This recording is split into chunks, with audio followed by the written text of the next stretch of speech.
Hey there, everyone. Thank you so much for joining me today. Again, my name is Kylie Elizabeth, the Virtuoso Educator, and we have a part two today with my special guest, Rometha Gilmore, also known as Mrs. Educator, and she is going to talk with us today. I think we're going to elaborate a little bit more on some parent engagement and involvement conversations. As both of us as educators, we really feel that this is a key area and a strong piece that us as a community and as a group of people here in the United States really need to focus on to help better some of these issues with our schools and making sure that our children are properly getting what they need in the systems that we're in. And so if you remember in our last conversation with Rometha, we did talk a lot about some parent engagement conversations, but we focused on student behavior, and we talked about some issues, of course, that we're seeing in education. But really, the two main pieces, again, behavior does connect with the parent involvement, and so we want to spin it today on, as parents, are we paying attention to the curriculum that's being taught in schools? Are we making connections with our teachers? Are we advocating for our rights in the education system? And so I'm going to bring Rometha back in, and we're going to just continue our conversation from last time. All right. Hey there. Hello. Good afternoon. All right. Good afternoon, Miss Rometha. So again, I'm going to have you just briefly tell us where you're at again in the U.S. and then a brief background for those that didn't miss the last conversation, and then we'll get going into our conversation. All right. Hi, I am Rometha Gilmore, Mrs. Educator. I am here in Ocala, Florida. That's Marion County, horse capital of the world. So if you look and search horse capital of the world, you're going to see Ocala, Florida. We are midway, I would say, in between Orlando, Florida, Disney, and the Gators, Gainesville. I am a former educator, and I'm not going to say former educator. I think I'll always be an educator. I served over 2 decades in education, from classroom teacher to dean, then assistant principal of curriculum, assistant principal of discipline. And I ended my career as a program specialist in ELA on the county level. And then I decided that it was best for me to resign because I wanted to get in front of some of the disciplinary issues that I saw on a daily basis that was impacting Black and Brown students. So I wanted to see how can I again confront it, get in front of it, and hopefully make a positive impact to stop it and change some of the behaviors that's going to hopefully prevent our kids from being suspended on a daily basis, then alternatively placed and expelled from school. Because we know that the prisoner pipeline is true. Even when people still try to discount it, we know that it is true. So with that, I am now doing mentoring. My group is Girls on the Rise, and there I strive to just guide the girl and support the girls to be better versions, to become better versions of themselves, to love themselves, and just do better. Do better in school, in home, at home, in the community, and just enjoy their youth. That is so important, to enjoy our youth with so much that's going on now. So Rometha Gilmore. Absolutely. Yes. Thank you so And much. thank you, Thank you for, Callie, again. Thank you for the yes. opportunity to come back. Of course. We had so much to talk about last time, and it's so Yes. funny because a lot of people don't realize, we have meetings and like we discuss before or after these recordings, and it's just, there's so much, even with some of the other podcasters that I've connected with, it's just so much things to talk about. And me and you had kind of kept going for a while. I was like, yes, we definitely need to have another conversation on here because I think our areas of concern are very connected and on the same And they're kind of topics. important. Like, And they're they're so important. important. Yes. Yes. So I think for us today, again, the biggest thing that kind of has been weighing on my shoulders and just kind of in my world here in Arizona that I've noticed and just in general is really still the involvement and engagement of parents in their children's education. And Yes, ma'am. so many people are like, why are you so stuck on this topic? And for me, it's because I see it day to day and I hear it day to day. And I'm around, even though I'm not teaching in the schools, I do support some student-led organizations, and I get to hear stories about these students all the time. And a lot of them are either, missing their parents for various reasons, if they've passed away for various reasons.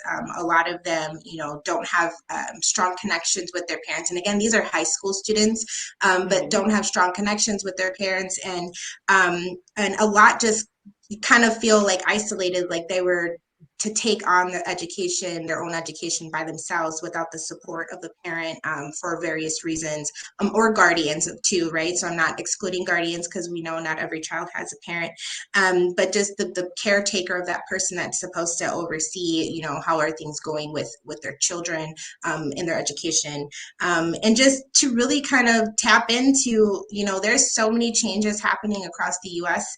With curriculum and Yeah. policies and procedures that are changing, and we're speaking on the public school side, that are happening, even with public charter, that are people really, aware and cognizant of these things and these changes that are happening. And so this is why I really kind of stick onto this topic Yeah. myself.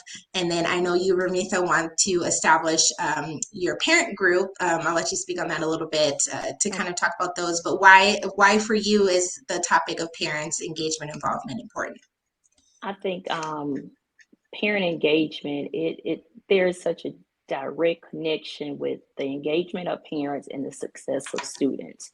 If parents, and we spoke about this the last time, if parents show up, their children are more likely, to do better, especially how they show up, when they show up, and how they show up. So one of my goals, because as a classroom teacher, it was hard to get parents in. On the elementary level, it's better. Parents are more able or more likely to come when it's Mhm. elementary. But as the kids get older, for some reason, the parents begin to back away. And when they do that, then the disconnection just gets, that gap in the learning journey, it just becomes bigger and bigger. So my goal right now is to start a parent group. I have the mentoring group, Girls on the Rise, but I eventually want to bring parents together in a safe environment and try my best to help guide them along the way. We know that there's a lot of times our parents, Black and Brown parents, are the ones who are more reluctant to show up, and there's various reasons that they don't show up, but I think once you become a parent, you have to become more intentional Mhm. about showing up. And again, the more you show up and become involved, then I think the impact is going to be greater on your child. And that support, that Yeah. network, the kids just feeling supported, then they'll do better, or they'll try a lot better. So back to the parents on the rides.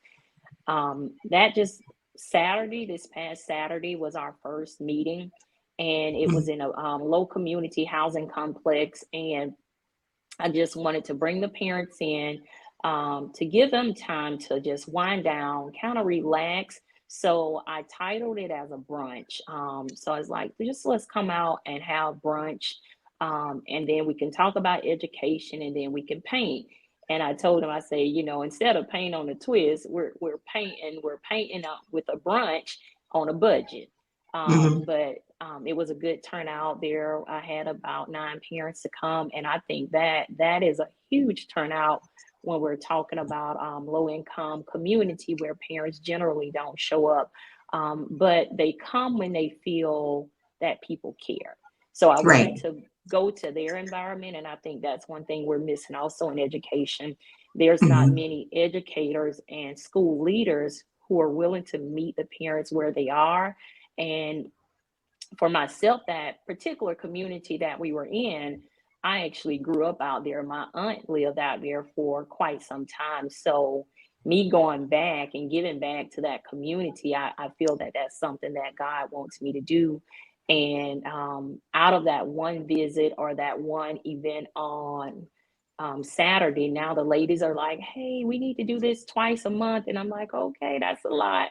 Let's start small. So we've committed right now to the third Saturday of every month, and each month I'll go in with a different topic, something Mhm. concerning education to speak on, and then I'll see, what questions that they have, the things that we can talk about. And again, it's just supported parents, because a lot Yeah, of times they don't know what they don't know. So we right, have to give them grace. We need grace, they need grace, and right. together, we'll be able to paint this masterpiece. Absolutely, and that's beautiful that you're offering that, or you're attempting to offer that and work that out with your community. I definitely love to do those types of things and have some small pieces, Yes. embedded in our community out here. Because again, like you said, you don't know what you don't know. Mm-hmm. My question is, are you even addressing those things that you don't know? Do you think about them and are you like, I don't know this, so should I know it? One, and two, should I actually take action to learn it? And do I know who to ask for those things? And so you made kind of a valid point where you stated, parents in the elementary is where you see them more active and more More involved support. in their in Mm-hmm. more support in the education, right? They're Yes. little, and it kind of interested me because I laughed because, over the past weekend, I did put on a Black History Month celebration, and I had 8 performers. One of the performing groups was a little like littles like dance group, the Mm-hmm. little group, and of course we had a great turnout, but the Yeah. turnout that came with those little kids, those little girls in that dance group was like, dang, would you guys have all came if these little girls weren't here, type of kind of Yeah. mentality. And and I kind of, you had me thinking back to like even when they have like the talent shows and things like that in elementary, like parents always and families always show up for the little ones, but as they're getting older, you kind of start to see less and less come Yes. to these events. And I think a lot of people mistake maturity Mm-hmm. with our children to the amount of involvement or participation. And it's not because maybe we're not thinking that, oh, they don't want us there. It's more of they can do it on their own because they're old enough to do so. Yeah. So then we kind of pull back that presence of actually being there, and that Yes. support. And the support may look different. And So it's to me, such it's a like, it's a such a big misconception, big, mm-hmm, because I think teenage years, especially 6 to 8, that mm-hmm, is when, and I'll go down a grade, fifth to eighth grade right now. I think mm-hmm. that is when our kids need us most, because Yes, we are trying to figure out who we are. We're trying to figure out where we're going, and with social media now, I mean, kids have so much at their hands right now. So mm-hmm, they're experimenting on things that you probably wouldn't have experimented on or with right, until you were in high school or a little older now. So mm-hmm, I just believe right now that kids need parents more in middle mm-hmm. school, because middle school is scary. The Yeah, things again that kids are able to do, and the things that they're seeing, again, things that mm-hmm. we did not have access to until we got older. And I think again, with the structures that you provide at home, that also determines, your level of support. And I'll just speak Absolutely. for my grandbaby. I have a sixth grader grandbaby, Anaya. Love Enaya. I have an Enaya and Anaya. So Enaya, and I go visit her school and mentor girls there. But because my son and I are so supportive, when I go on that campus, first, I have an opportunity to go to lunch with her. So she's Mm-hmm. always running up to me. Her friends are coming. So it's not that they're so mature that they don't want you there. Even in that maturity, they still want you. They appreciate Yes. you. And even walking the hallways, it's like, hey, Gigi, you're going to walk me to class. And I'm feeling like a cool, Gigi, we Yeah. haven't got to the grandma yet. It's like, because I'm young. Um, So it's like, oh my God, she's allowing me to walk her to class, but it's because we have such a strong relationship, Hmm. that she's trusted me enough to still be there for her. And I Yeah, think that's what parents are missing. It's like that bond, that trust isn't there because you're backing away from them. And right. they can't feel that support, and they can't talk to you and trust you enough if you're not there. So Yeah. we do need to do better in those middle school ages. No, I agree. And my 11-year-old is headed into middle school, and I think since me and you talked last, we had our middle school walkthrough, and I was like, oh my gosh, she's going into, Serious. and then I kind of started to have flashbacks to my middle school years. I was like, oh, this is where it's all going to start. I was like, Yeah, I definitely need to yeah. to prepare her, and I think it's an interesting line as a parent or a guardian, whoever is taking care of this child of, you know. Yes, they're young, and this is why I disliked middle school age like teaching, because they want to act like little babies and like be very childish, but then they want to be considered as adults and grown at the same time, and Smell then they're in the themselves. middle. Yeah. Yes. And so it's just so interesting, and I'm just like, okay, this is the years that all of these things are going to kind of take place. And I know we're going to speak curriculum, but even like, my daughter, I know a little TMI, but, went through her change into Mm-hmm. womanhood this past Yeah. week. And, I felt comfortable with her because she was a little more familiar about, what is happening with her body, because we've had those Mm-hmm. discussions, she let me know right away that something was happening with her. And the fact that we've had that conversation, she didn't feel embarrassed to have, to talk to me and to kind of learn a little bit more. But what I found a little bit more ironic is, as we were talking through some stuff, I know she had just had some puberty courses at her school. Uh-huh. So again, she's in fifth grade, and this was an optional session that they did with the health and the counselors at her elementary, and they sent a paper to say, hey, we're going to talk about puberty with the fifth graders, separate the boys and girls. Do you want your student to participate? And you have the option to say yes or no. And of course, I'm like, yes, everybody needs to Yes, learn about their body. that's right. Pregnancy occurs, especially in high amounts, when people don't understand what our bodies do as humans. Yes. As embarrassing as it can be, it is what it is. We're all human, and it's nature. And so, I asked her, I said, well, didn't you learn about, I think we were talking, oh, she didn't understand. Sorry, guys, if you're listening, she didn't understand They need to hear it. what the blood was coming from. And I was like, they didn't explain that your uterus lining is shedding. And all she's like, wait, what? I'm like, what did they talk to you about? Now I'm kind of like, I need to look at that curriculum to see what was it that you were actually like explaining. And I think it was Mm-hmm. more of just like the reproductive system and what it looks like. But they didn't really go into detail of why you have your period, which is fine. They try Mm-hmm. to, separate, they didn't discuss intercourse, which is fine.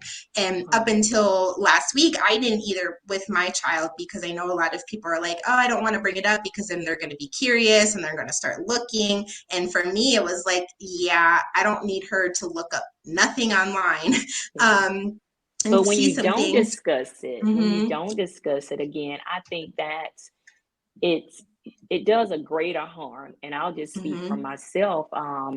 When my body began to change, I think I was in the sixth grade, and I can remember my mom crying, and but she never told me why she was crying, and I didn't know, what could happen as a result of that, Mm-hmm. and not knowing again. I think I briefly shared it. I shared it in my book, and I shared it the last time we talked. Mm-hmm. Um, Leaving eighth grade. And I just realized, I keep saying I was 15 when I had my baby, my first baby. But it just dawned on me a few weeks ago. It's like, oh my God, I was actually 14 years old and Mm-hmm. pregnant. And so I think if my mom would have had that conversation and told me Yeah. more, I can't say that, 100% it would have prevented Mm-hmm. me becoming pregnant at such a young age, but I really think it would have helped. And again, just think I didn't have access to any of the stuff that the kids have access to now.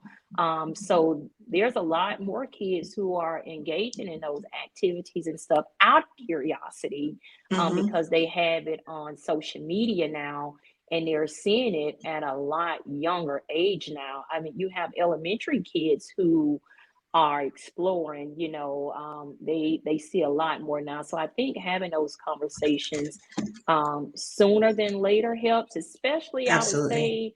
say, fifth graders, because your bodies, and I would even go down again to fourth grade with the consent of a parent, just having those conversations, and even not going in so much detail that it frightens them, but enough to Right. make them aware that Aware. there are natural consequences to Absolutely. some of these things. So I think those conversations need to be had. And I would rather, as a parent, I would rather have those conversations with my child, versus a social media influencer Right. Right. or someone else, having that conversation, or even someone at the school. If that Right. conversation is had or if that class is taught, I want my child to be well versed or have enough knowledge to say, oh yeah, mom, already we talked about Mm-hmm. that. So Yeah. again, I think again, parent engagement, that's one of the things of being engaged and involved and supportive, in our children's education and just their Absolutely. overall well-being. Yeah, and their understanding, right? And like you said, it doesn't have to be super graphic because I finally had to go there. I'm like, okay, like let me, because she's like, mom, like what? I don't understand why are you doing this? And so I basically, for those who are like asking, like, how, what did you say? I'm just like, I told her, I said, Raina, like think about it. I said, males have penises, women have vaginas. You have to have both to have a baby. And she kind of sat there Yeah, for a second, and I knew she yeah. would. It would click. She's like, wait, what? No. She's like, no. I was like, no. I was like, Yes. yeah. I was Yeah. like, And yes, friend. I even, said, and this is even, why. yeah, hmm biblical, just taking them to the hmm Bible, and Yeah. giving them, you know, here, Adam and Eve, this is how this hmm happened. And, hmm just not being afraid again to Yeah. share, because knowledge is Yeah. power.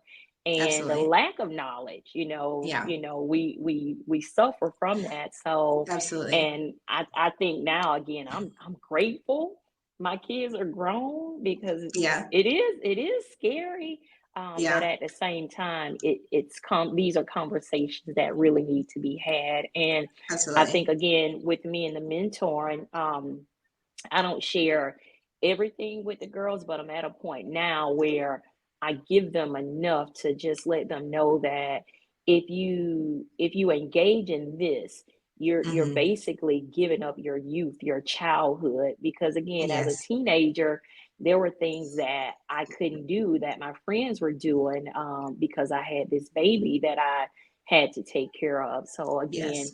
knowledge is power. So the more we have these Absolutely. conversations, I think the better educated our kids will be, and then they'll think about what they're doing, before Absolutely. they do it. Because now we know it's happening on school campuses. These things are more and hmm more, and when they do it, kids are not only are you engaging in this sexual act or, this illegal act, because it is on a school Yeah. campus, but now you can be faced with charges now. You can be faced with getting suspended or expelled. So hmm there's different levels to this. So it does need to be Absolutely. discussed. Yeah, and we have to protect our kids too, because Absolutely. if they don't know what's happening, especially around this conversation, like my daughter, she also brought, that she has an autistic peer in her class, and he must not understand that it's not okay, and he keeps asking to show his private parts to a couple of these girls around the school, and I'm like, did you say anything to the teacher? At first she was like, no, we just yelled at him and told him he was gross and left and walked away, and then it happened again, and long It's story short, the comfortable. principal learned, right? The principal learned about it, and he called me and kind of told me what was happening, and I kind of looped that back in our conversation with her this past week, and I told her, you know, things like this is what it can, it can lead into inappropriate sexual acts. It can, it could lead into having a baby, like all of these things. And I said, you're a child and we don't need Mm-hmm. to engage in these types of things, and, just kind of stuff like that. So I won't Wow. get too much longer Yeah. winded in this one Yeah. today, but parents, you have to have those conversations with your children because Yeah. it happens. And Yeah. in middle It does. school, I was like, It happens more. I was And parents, scared. you matter. Yes, You yes, matter. You matter are in what they're so saying. needed. You are Yes, so yeah. needed.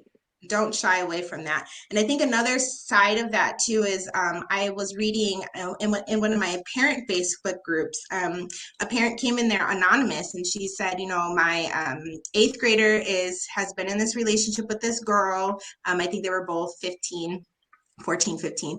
And, she kind of started to come hang out at the house. And one day, I guess they were having sex in the room, and the little brother caught them. And the mom was like, she's no longer able to come over. And so one day, she felt an inclination to check his phone.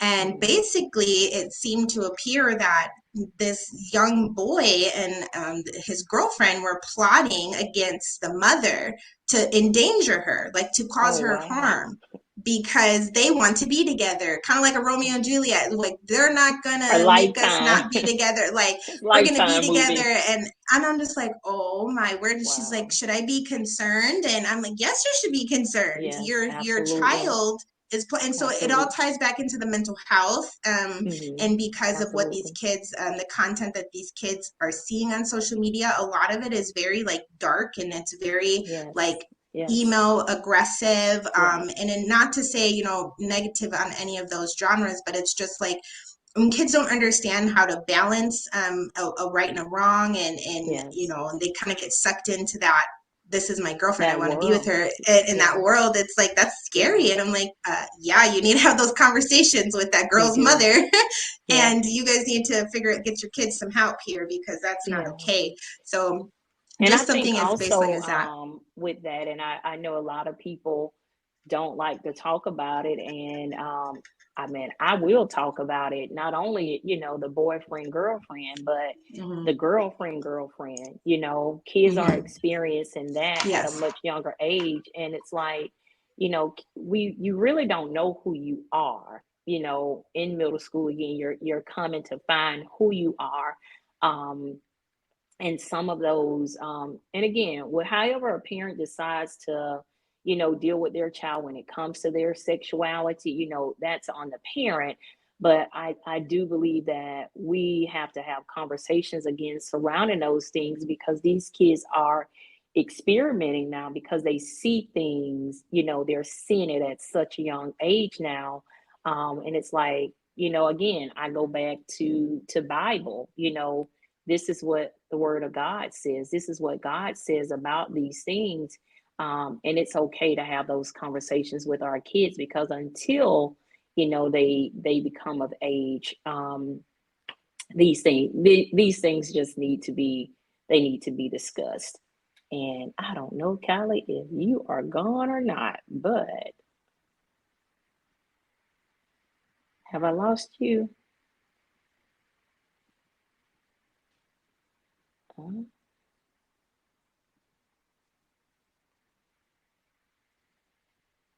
Callie?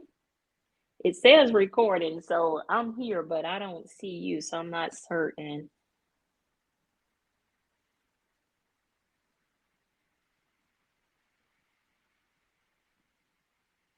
I'm still connected here, and I still see the live.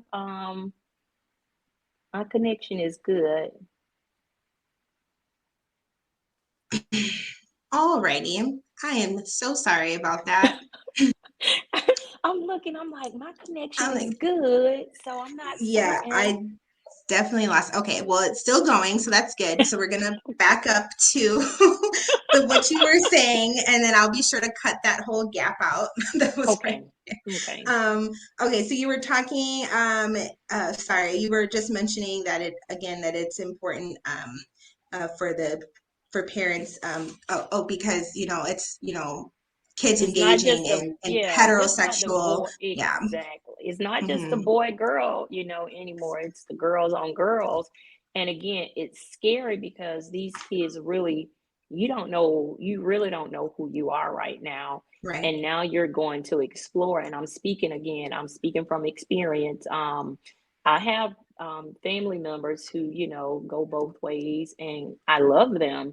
But at such a young age, I do believe we have to tell our kids what's right and wrong. And when I say what's right and wrong, we're talking from a biblical standpoint. Hmm.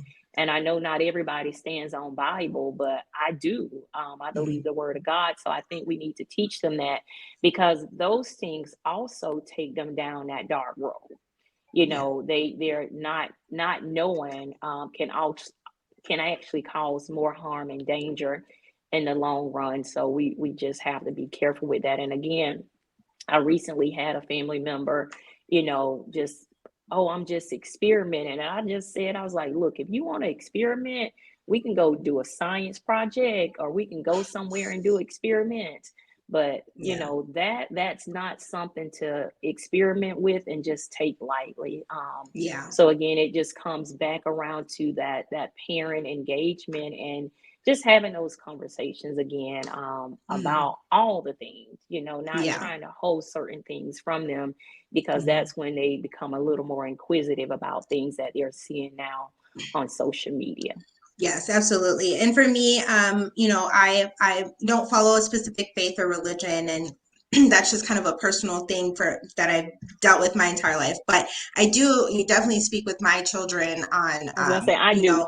yeah, it's like what you're a child. There's no boyfriend, no girlfriend. There's no this, no that. We're not doing any of this. And as they're maturing and going through things, we'll have kind of conversations, because again, the kids are so exposed to any and everything, right? Depending on what they have Hmm. access through their technology devices that they have. And parents, this is highly Absolutely. important. If your children have phones, if they have tablets, they need to be set in children's mode, or that you are monitoring their stuff Parental every day. monitoring. Yes, And just know that any of your kids' YouTubes, the commercials don't get filtered.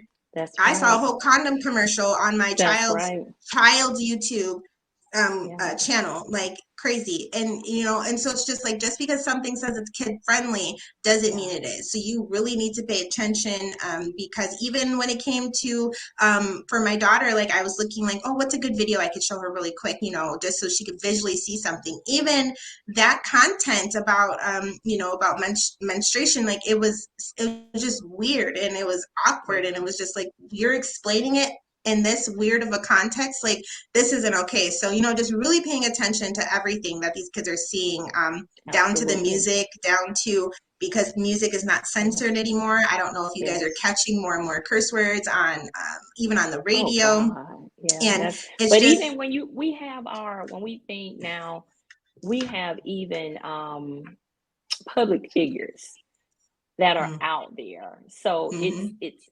everywhere now. And so it, mhm, it it is so important that again we have these conversations, because it's coming from people running for president. right. It's coming from Yeah. people sitting on in Congress, and all of these things. So even if it's not happening in your home, so to speak, it's happening out there. So again, it's our responsibility Mhm, to educate our kids. It's not absolutely. society's responsibility. It starts at home, and it must continue at home. Absolutely. So kind of, sorry, I took us off in a wrong, I'm like, I That's didn't even okay. mention this earlier, but I was like, oh, this is all just what happened. Yeah. So kind of like continuing like on the curriculum side, again, there's so much happening in Florida around curriculum that I know, that you shared Yes. last time. And then, there's been being some changes here in Arizona, but even across all of the US, there's just so much in curriculum. And something I was looking at was, how do you boost the transparency of the curriculum that is being taught in the schools? And then parents, and again, we're speaking to our parents today, like, do you really understand the context of all of the different options that are kind of coming through to the schools? And even when it comes to the testing, and how involved Mhm. are you in those decision making efforts when it comes to the curriculum? So, from your experience, Rometha, what are some ways that you saw good or bad, when it comes to the curriculum decisions, in the areas that you've worked on, and how can parents be more involved, in, speaking their voice on those I think options? one thing that's countywide that's good is that they do have the um, curriculum adoptions where they allow parents to come in and view the different curriculums that we have. But again, we have parents that dismiss that and they don't show up, whether it's time or just not feeling that that's something that's important, but it is. And I think I was able, being in education, whenever there was something up to be adopted, I was already in education, so I had access to it. Hmm. Unlike parents, again, who must be intentional about showing up, they have to show up to see what's been brought in and what's been taken out.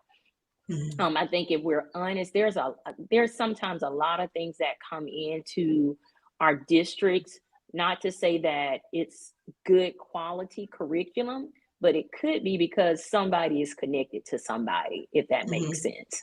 Yep. And we have to be careful with that. And one of the things that we discussed, and I'll just mention it briefly, I'm not well versed in it, but when we come to the social studies curriculum, the PragerU, and that curriculum is a coming from a conservative viewpoint, where here in Florida, again, you're snatching out Black history, you're taking out Black AP courses, you are taking books away, we're saying stop woke this, stop woke that, but yet you're bringing these other things in that speak negatively or that give a negative view on other topics. So it's like, come on, we Hmm. have to balance things here. And again, if parents don't get in front of these things will sneak in to our curriculum, and then the schools are going to adopt them. The state has approved them, and then our kids Hmm. are learning, they're learning about white curriculum, but you're taking Black curriculum out. No, that's not working for me. But again, Yeah. it goes back to parents, and we just can't say the church. It's everybody, the parents, the community efforts. One of the things that I told the parents, and I'm going to keep reiterating it, it's like it's so I know some of the school board meetings, those sometimes have become a show now where you have different parents going to jail, attacking, school board members and all of that. But it's so important, even those meetings, show up to those, because when they Yeah. see, people of color, Black and brown parents showing up, it's going to make their eyebrows go like, why are they here?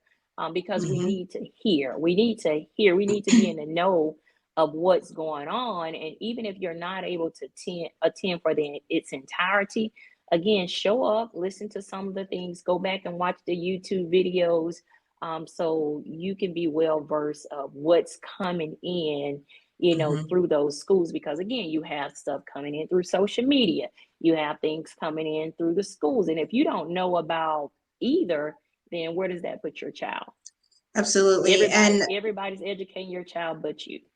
Yeah, yes, that part. And that's the biggest part too, is Yeah, in, I mentioned last time, like, we might not know everything in all contexts and all, content areas, but it's still, you still need to know what is happening, and what is it that they're exactly. learning. And so many people even are like, well, why do we make a big deal about math and science and all of those things? And it's because it's like, do you understand that one particular group of people is trying to hold power of a narrative Yes. of their Yes. education, and the Yes. representation is what matters. Your kids do not engage because they cannot connect with the They materials that are cannot being connect. told, and you So need to can you have like a put that out there variation. again? Yes. Representation Yes, matters. It does representation matter. matters. It does. And there's I saw another article, there's a whole attack on STEM and science, like where they, and again, so many people are like, oh, you're being radical, like you're only trying to advocate for, the Black community, and that is not true. What I am No, trying to tell you is you guys have to be reflective of the people that are in your communities and in your environment. And for absolutely. me, I had Exactly. an issue with a state that is predominantly 47% Hispanic, and then you want to remove dual language learning That is, out of your yeah. schools. Why? So for So it's me, like you're it's trying to asking, stunt the growth, the stunt the educational growth. growth of Yes, these children. And no, yes, they deserve all yes. And that's access, everyone. equal opportunities. That word Yes, equity, yeah, those things do yes. matter for everyone, and even white people. But Mm-hmm. we know again, Mm-hmm. the majority, most things that we have is catered to the Yes, majority. You know, the things yes. that are being stopped and taken away, it's only affecting minorities. Mm-hmm. Absolutely. And that's what that for me, this is what is so bothersome is because at the end of the day, it's you're shedding positivity on one group of people when in the US over and over, this is why you hear these topics all year round, Yeah. is that there's so many different groups of ethnicities and people that have contributed to the success of the US. And you're wondering why we don't have a successful education system. Like, I don't get it. Like, we have some of the most successful people here in the United States, and the But systems, yet we're not lowest considered performing. lowest performing. We're not Yeah. considered a third world country, and so it's like, why do we still have these battles? And we don't have to get too deep into the politics because I think we all know why. But it's like, it's Yeah. it's kind of like a point now for parents, like, we have to say something. And somebody had brought up to me, like, well, we can't change a full system that's been around for many years.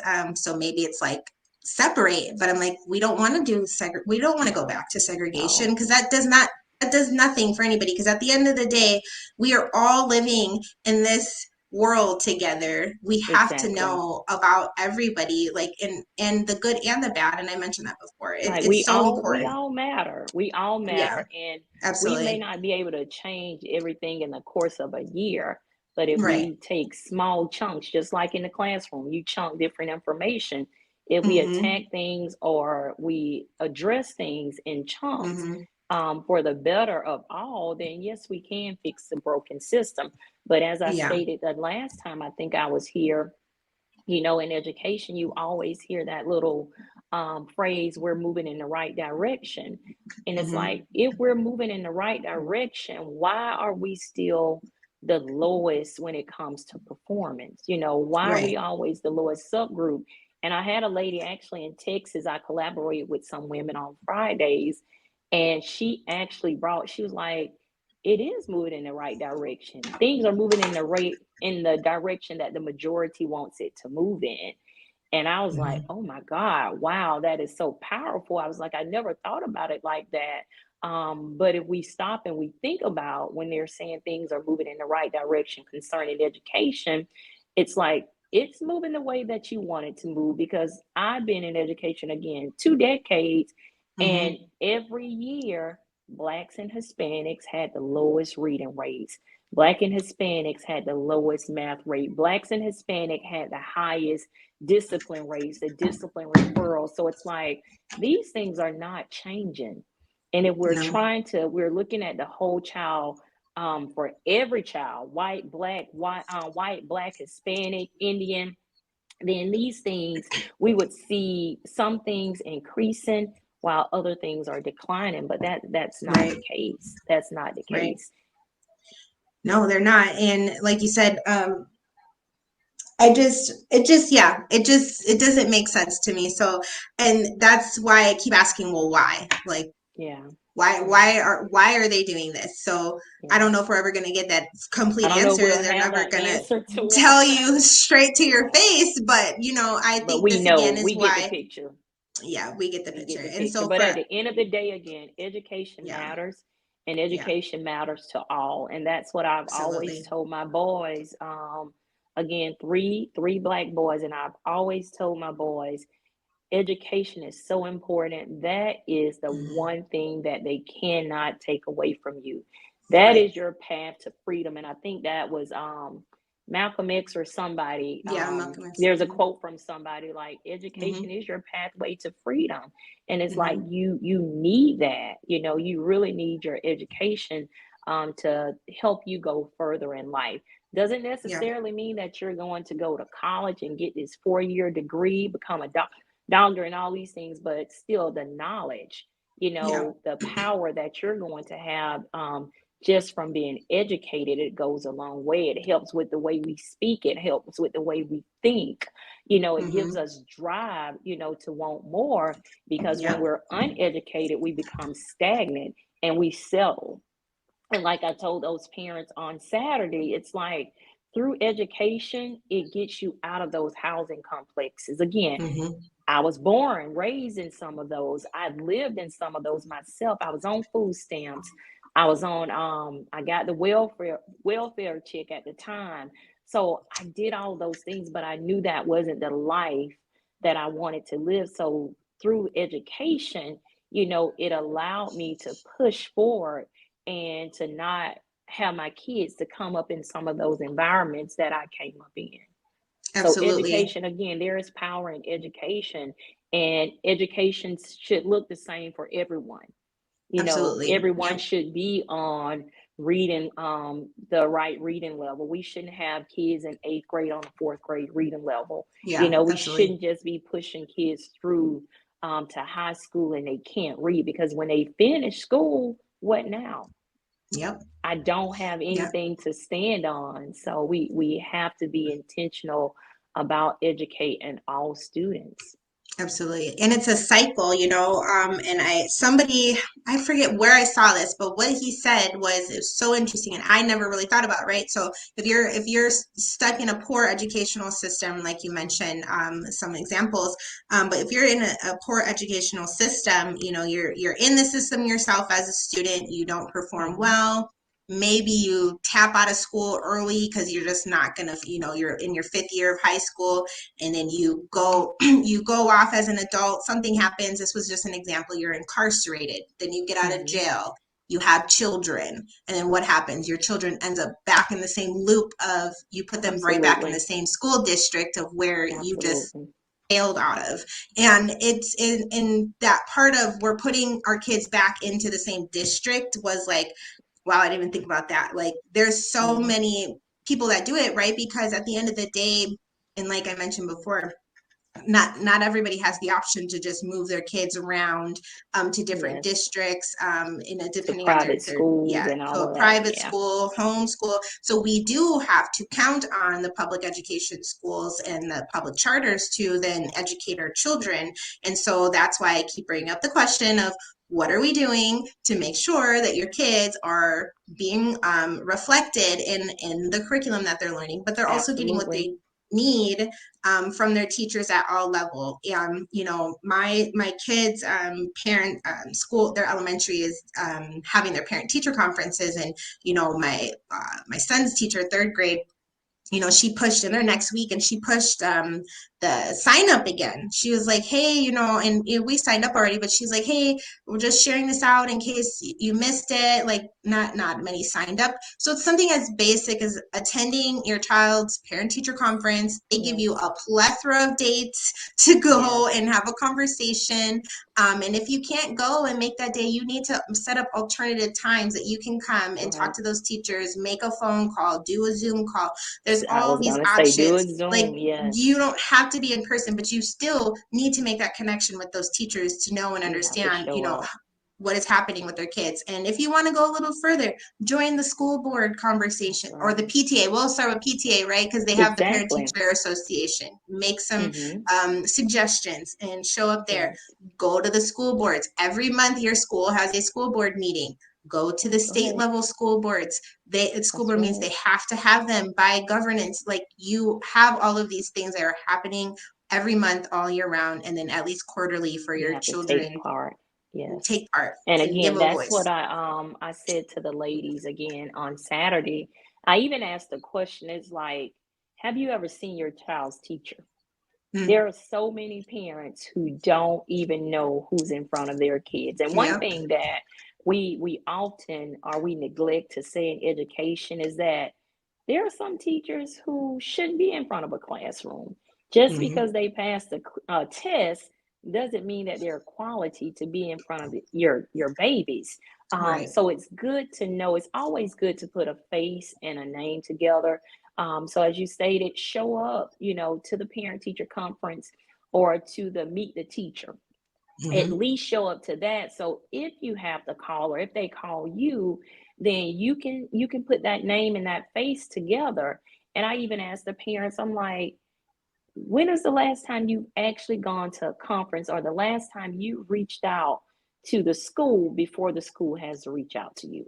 Because Right. most times when the school reaches out to you, most times it's because of something negative, maybe when you hear from a Right. teacher, and it's like, but if we build that connection already with that teacher, we have this ongoing working relationship, they may be more apt to contact you when there's something going on good just as well as something Mm-hmm. going bad. But don't leave that in their corner. Don't leave that up to the teacher. I need for you to meet me. I need for you to know me as well. So Yeah. it goes back to intentionality, on a parent's part. It's like parenting takes work. It Mm-hmm. takes work. It's not just being a parent and sending your child to school. It's like, no, again, get in front of these teachers, get in front of these administrators, get in front of these school boards, even get involved in legislation. You know, get involved Yes. because we're only going to get better if we work at it. We can't just sit and wait for anyone to give us anything because we know that that's not going to happen. Absolutely. Well, you took most of the words right out of my mouth, Miss Rometha. So I'm gonna leave it there for today. We got some good conversation in here. So yes, again, that's just what we're advocating for, and I do feel, like you said, if more of us can show up where it counts, if you're in a, Yes. and this isn't to say all things, right? It's important if things are going smooth, you feel that things are going smooth. That's good. It's still important to Yes. know what is happening and being Mm-hmm. in contact with, right? But if you are Yes. definitely a parent that your student is struggling and you're still having issues yourself with that school, there are more steps to take. So that advocacy piece. Yes. So just be sure to reach out to your local areas that and people that can help you advocate for those Yeah. needs that you have. So I think, And even if your child is doing good, there are yes, some really good teachers who would yes, love to hear, hey, thank yes, you. My absolutely. baby is doing well. So even again, teachers Hmm. want to hear that, yes, I'm doing a good job. Yes, Yes, your child, and absolutely. even the smartest child, again, Hmm. that teacher still needs to know that you're appreciated because we Yes, do. I will absolutely. say, we do have a lot of good teachers, white, black, Absolutely. Hispanic, and they deserve to know because times are so hard and stressful right now. And Yes. we have so many teachers who are walking away because they don't feel appreciated, whether Right. by the families or the administration or the districts. They Yeah. need to know that they matter. They need to know that they are appreciated because what's happening now, and again, don't know if it happened in Arizona, but here in I think in Florida, they were pushing something where they were trying to put veterans in the classroom, and they, because they were a veteran, they had served, they were giving them a short way around going into a classroom Mm. and being a teacher. And it's like, no, just because you serve doesn't mean that you have what it takes to go in front of a classroom and teach kids. You may suffer from PTSD, or you may have something that you came back with that you may lose it in a classroom. So again, the good teachers who are in education right now, again, they Yes. deserve a hand clap, a pat on the back, better pay. They Yes. deserve those That things part. because we do want them, we do want to keep them, because we already know that the educational system is crumbling right before our eyes. And if Yes. we lose the good ones, what are we going to end up with? Who's going to be in Exactly. front of our kids? So Yep. teachers, we appreciate you. White, black, Absolutely. Hispanic, male, Asian, female, everyone, whatever. We all appreciate you people. for putting the work in, and showing up daily, because teachers show up sick, they show up depressed, they show up with Hmm. all the things. But those who care, even at the cost of their mental health, they keep Yes. showing up. So we Absolutely. thank you. We really do. Absolutely. Thank you. Thank you for saying that. And everybody You're for welcome. watching, thank you so much. Please be sure to take a look at Rometha Gilmore, also known as Mrs. Educator. She is on social media and Instagram as well, and Yes. Facebook. And then myself, Kylie Elizabeth, the Virtual Educator, Instagram, Facebook, and YouTube. And this video will be up on all platforms. So just take a look at all of our things and connect with us. We love connecting with people. And please, if you're a parent and you feel inclined to take more action, it is definitely Please. necessary, You are and needed. You are we are vital. needed. All right, you all have a good And night. thank Thank you, you. Kylie. Thank you. Thank you. Absolutely.